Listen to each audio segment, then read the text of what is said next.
গতকালকে রামিসার বাবাকে দেখলাম যে ক্লাস 8-9-এর মেয়েদের গালে চুমু খাচ্ছে, তাদের জড়িয়ে ধরছে, কারণ তাদের মাঝে নাকি রামিসাকে খুঁজে পাচ্ছে।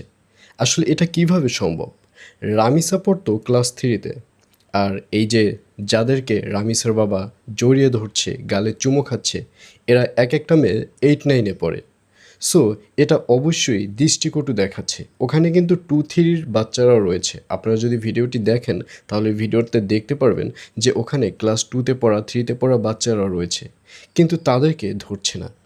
রামিসার বাবা ক্লাস 8, ক্লাস 9, ক্লাস 7-এর যে মেয়েগুলো রয়েছে তাদের গালে চুমু খাচ্ছে। ইভেন তারা কিন্তু ব্যাপারটা বিরক্তিকর অনুভবও করছে। আপনারা যদি ছবিগুলো দেখেন, ছবিতে দেখতে পারবেন যে মেয়েগুলো বিরক্তি প্রকাশ করছে, তারপরও তার বাবা এটা করেই যাচ্ছে। আসলে এখানে বুঝি যে সে তার মেয়েকে হারিয়েছে, সে একটা উইকের মধ্যে রয়েছে, একটা ঘোরের মধ্যে রয়েছে, কিন্তু আদর করার তো ভাই একটা লিমিট আছে। এত বড় বড় মেয়েদের সে কপালে চুমু খেত, সে মাথায় হাত বুলাতো, কপালে চুমু খেত, এটা স্বাভাবিক। কিন্তু সে যে অস্বাভাবিক ধরনের কাজকর্ম করছে, তার কাছ থেকে কি মেয়েরা নিরাপদ? সে যে মেয়েদের গালে চুমু খাচ্ছে, এগুলো কি তার আপন মেয়ে? এগুলো তো তার মেয়ে না, এগুলো তো অন্যদের মেয়ে।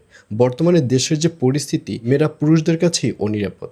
সেখানে আমি মনে করি যে রামিসার বাবা যেটা করেছে, রামিসার বাবা ভুল করেছে, সে ঠিক হয়নি। সে অন্য মেয়েদের কেন এভাবে চুমু খাবে?